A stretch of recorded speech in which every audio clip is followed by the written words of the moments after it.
Ministério Luz Apostólica. Que bom estar com você mais uma manhã, trazendo uma mensagem da parte de Deus. Nós estamos no Apocalipse. Semana passada nós trouxemos a mensagem no capítulo 11, começamos o capítulo 11, fomos até o versículo 14, quando falamos a respeito das duas testemunhas. E hoje nós vamos falar sobre a sétima trombeta, concluindo o capítulo 11, a partir do versículo 15. O texto diz assim: E tocou o sétimo anjo a trombeta, e houve no céu grande voz que diziam: os reinos do mundo vieram a ser do nosso Senhor e do seu Cristo, e ele reinará para todo sempre. E os 24 anciãos que estão assentados em seu trono diante de Deus prostraram-se sobre seu rosto e adoraram a Deus, dizendo: Graças te damos, Senhor, Deus Todo-Poderoso, que és e que eras e que hás de vir, que tomastes o teu grande poder e reinastes. E iraram-se as nações, e veio a tua ira e o tempo dos mortos para que sejam julgados, e o tempo de dares galardão aos profetas, teus servos, e aos santos, e aos que temem o teu nome, a pequenos e a grandes, e o tempo de destruíres os que destroem a terra. E abriu-se no céu o templo de Deus, e a arca do seu concerto foi vista no seu templo, e houve relâmpagos, e vozes, e trovões, e terremotos, e grande saraiva. Amém? Esse texto do Apocalipse retrata a implantação do reino milenar de Jesus que vai ocorrer nos dias do fim. Amém? Mais adiante nós vamos nos deparar com um texto que fala a respeito disso, que fala a respeito da implantação do reino de Jesus. E essa sétima trombeta vem relatar como será a implantação desse reino. Como se dará a implantação. Quais serão os movimentos que acontecerão no céu, no firmamento e na terra. Ok? Nessa ocasião em que haverá a implantação do reino milenar. Como será esse reino? Nós vamos ver também mais adiante. Tá? Qual vai ser a nossa posição diante da implantação desse reino? Onde estarão aqueles que creram em Jesus, que confiaram em Jesus e que foram separados para o plano da salvação de Jesus? Lembrando que a salvação é para todos, amém? Para toda a humanidade. O livro do Evangelho de João, no capítulo 3, versículo 16, diz que Jesus veio para toda a humanidade, ok? Ele não veio só para a Assembleia de Deus, nem só para Batista, nem só para os evangélicos, não, ele veio para toda a humanidade. Na verdade, ele veio para todos aqueles que creem, né? Todos os que creem. E o texto bíblico que nós nos deparamos diz que haverá um tempo em que toda língua confessará e todo joelho se dobrará diante dele, crendo nele e confessando que ele é o Senhor. Ok? Quando demonstra aqui que os 24 anciãos tiveram essa iniciativa de se prostrar diante do trono do Todo-Poderoso no momento da implantação do reino, está nos remetendo a entender que isso vai acontecer. Que essa dinâmica toda vai ocorrer na implantação do reino e toda a língua confessará. Claro, haverá o momento do julgamento de Deus, do juízo final, né? Que um monte de gente tem um medo enorme de como será esse juízo. Lembre-se, Deus é justo, ele faz justiça como ninguém. O STF perde de 200-0 para ele, né? Porque ele faz justiça como ninguém. E ele julgará a todos com justiça. Ok? E a justiça de Deus, ela é inigualável. Nós não podemos mensurar a que ponto a justiça de Deus é executada. Por quê? Porque Deus é longânimo, porque Deus é benigno, porque Deus é misericordioso. Amém? sobre todos os aspectos. E ele desconsidera e não considera relevante determinadas atitudes que nós, enquanto homens, tomamos na carne, ok? Executamos e fazemos. É claro que ele, no poder da sua glória e na sua justiça, também reconhece aqueles que não querem de forma alguma mudar o seu modo de vida e permanecem cometendo atos, cometendo injustiças, cometendo pecados diversos, enfim, perseguindo, matando, destruindo. Nós temos visto isso aí dentro da humanidade, amém? Pessoas pequenas, porque está aqui escrito, pequenos e grandes, pessoas poderosas também cometem esse tipo de atos, ok? Não há um nível somente de pessoas que transgridem e cometem determinados delitos, não, pessoas grandes, reinos, ok? Governantes, é o que está escrito aí no texto, que nós podemos entender, porque esse texto nos leva a refletir como será a atitude de Deus diante do processo do julgamento que ele fará, amém? Ele vai medir a todos e vai olhar para os delitos cometidos por todos. É claro que ele vai usar de ampla benignidade e misericórdia, eu tenho dito, para poder salvar, porque a vontade de Deus, no coração de Deus, é que todos sejam salvos, que ninguém seja condenado, que ninguém se perca. Essa é a vontade dele. É por isso que eu acredito que o céu tem um espaço enorme, onde há muitas moradas, que nós não podemos identificar que tipo de moradas são, porque Jesus falou a respeito disso. Ele falou que na casa do Pai dele havia muitas moradas. Que tipo de moradas? Em que condições estão essas moradas? Ok?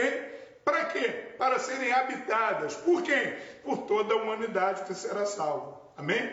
Vai ser um número grande. Eu acredito que vai ter um número pequeno de pessoas que vão ser lançadas no inferno. Amém? Eu não quero crer de forma alguma que Deus vai deixar o diabo zombar dele dizendo que está levando a maioria para o inferno. Porque ele vai zombar, na verdade. Na hora do julgamento dele, ele pode fazer careta para Deus e dizer aí, né? Tu está me condenando ao fogo eterno, mas eu estou levando comigo a maioria. Deus vai deixar isso acontecer? Não vai. Ele vai levar a minoria, ok? Dado o juízo que Deus vai exercer no dia grande, no grande dia final, no estabelecimento do seu juízo diante do seu trono, ok? Pelo menos é essa a minha interpretação, é o que eu entendo e que eu aceito e que considero, ok? Que Deus vai fazer dessa forma. Quem sou eu para entender os projetos, os desígnios de Deus? Não é verdade? Nós não somos nada para questionar a respeito dos desígnios de Deus, nem tampouco para entender, porque Deus não se entende, não é para ser entendido também, e ninguém explica a Deus. O hino já diz isso, não é verdade?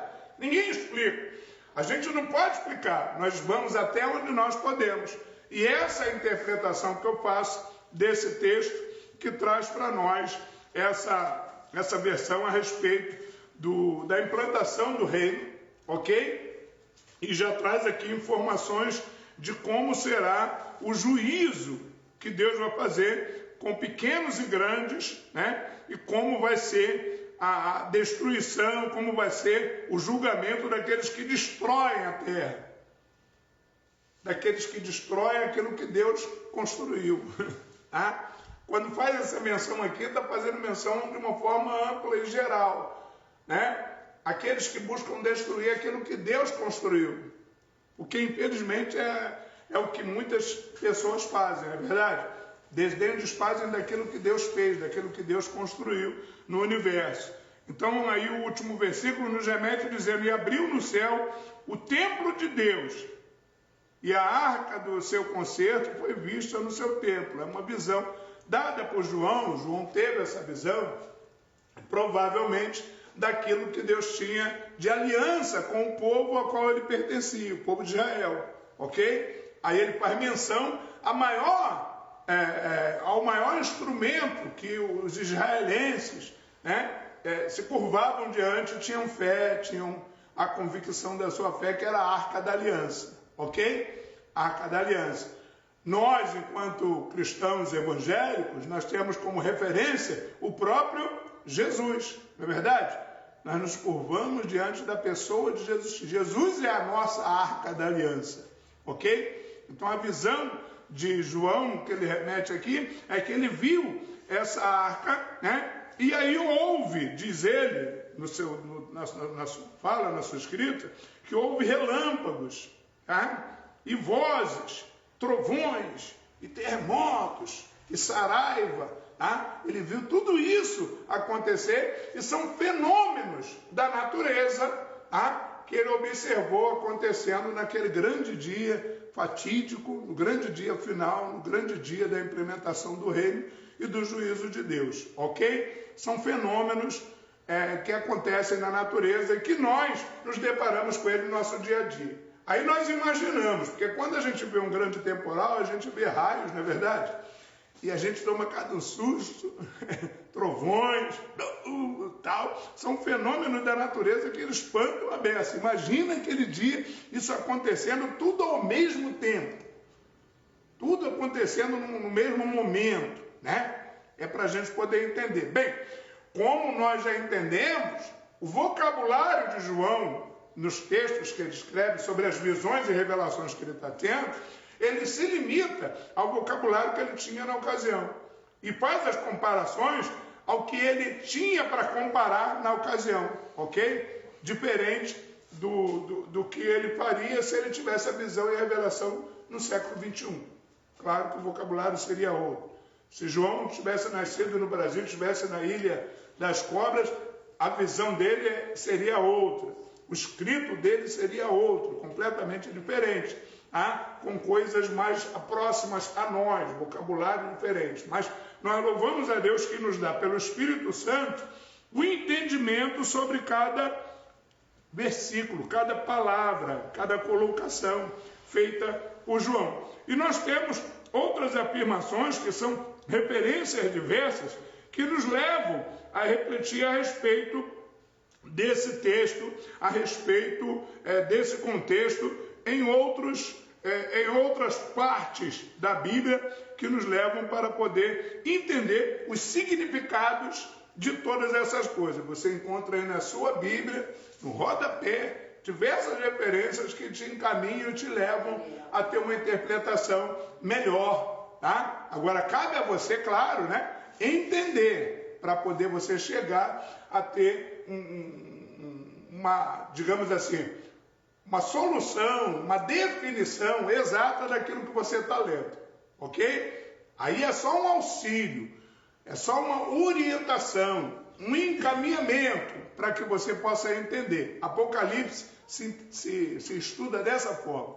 Apocalipse se lê dessa maneira e se entende dessa forma. Sem susto, sem ficar amedrontado, sem ficar aterrorizado, sem causar terror, ok? Porque nós não podemos servir a Deus dessa forma, aterrorizados, ok? De forma escravizados a um contexto interpretativo completamente diferente.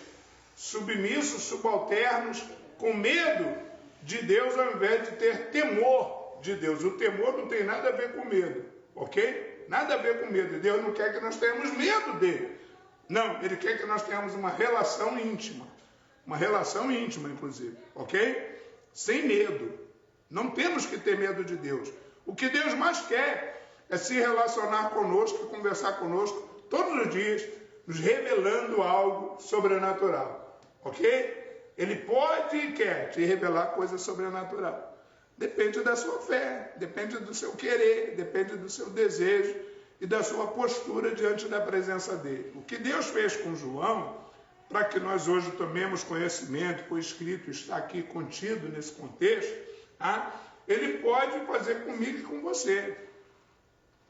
Aonde? Na ilha de Pátmos? Não, lá na sua casa, no seu quarto, né? Entra no seu quarto, começa a orar, conversar com Deus, ele vai dialogar com você e certamente vai revelar a você coisas grandes e ocultas que você não sabe, que você desconhece.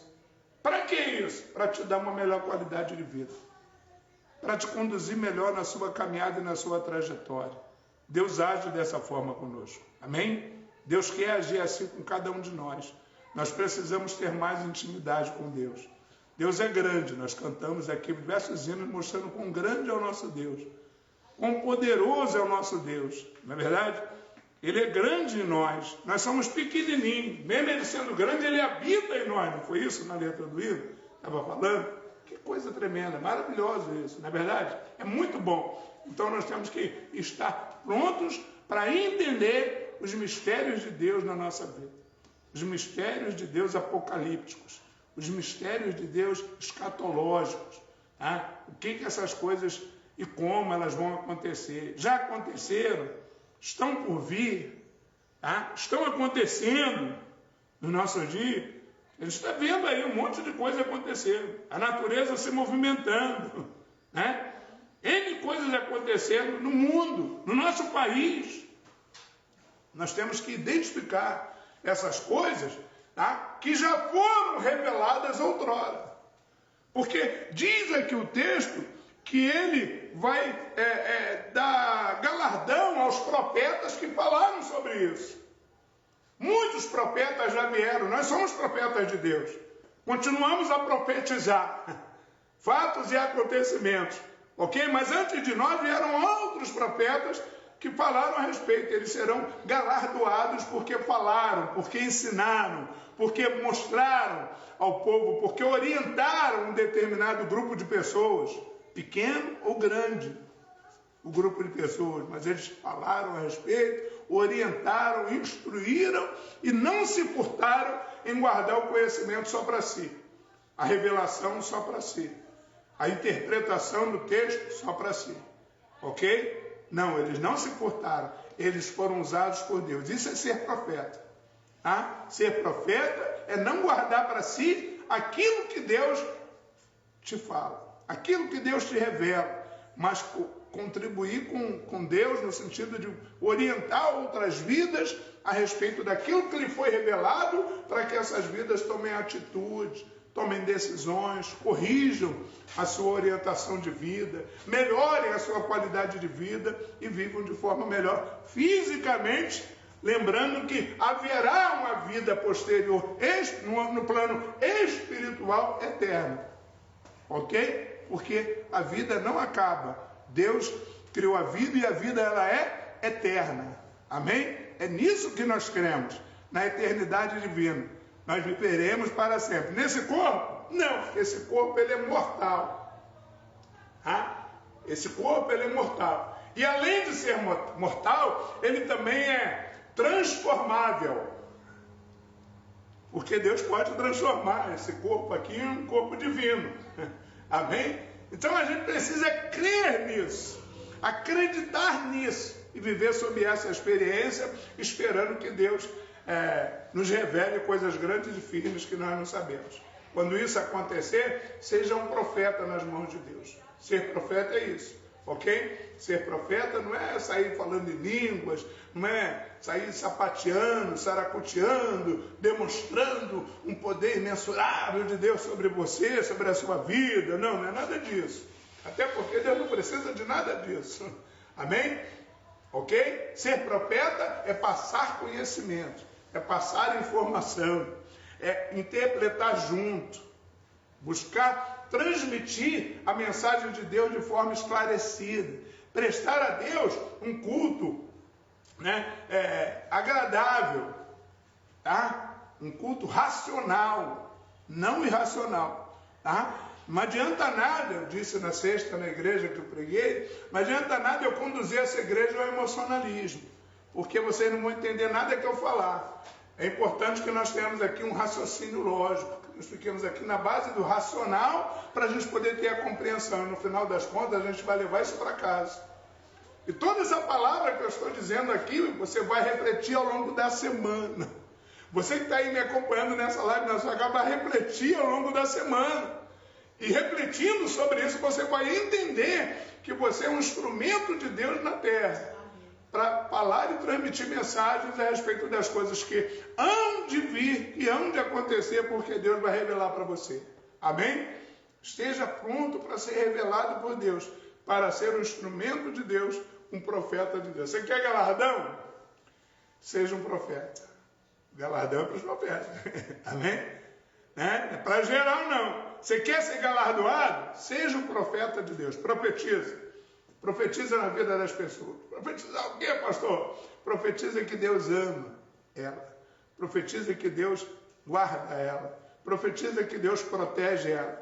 Profetiza que nada vai lhe faltar. Profetiza cura. Profetiza milagre. Profetiza libertação. Porque Deus te deu poder e autoridade para poder falar com as pessoas sobre isso. E ainda mais, te deu poder e autoridade para impor as mãos.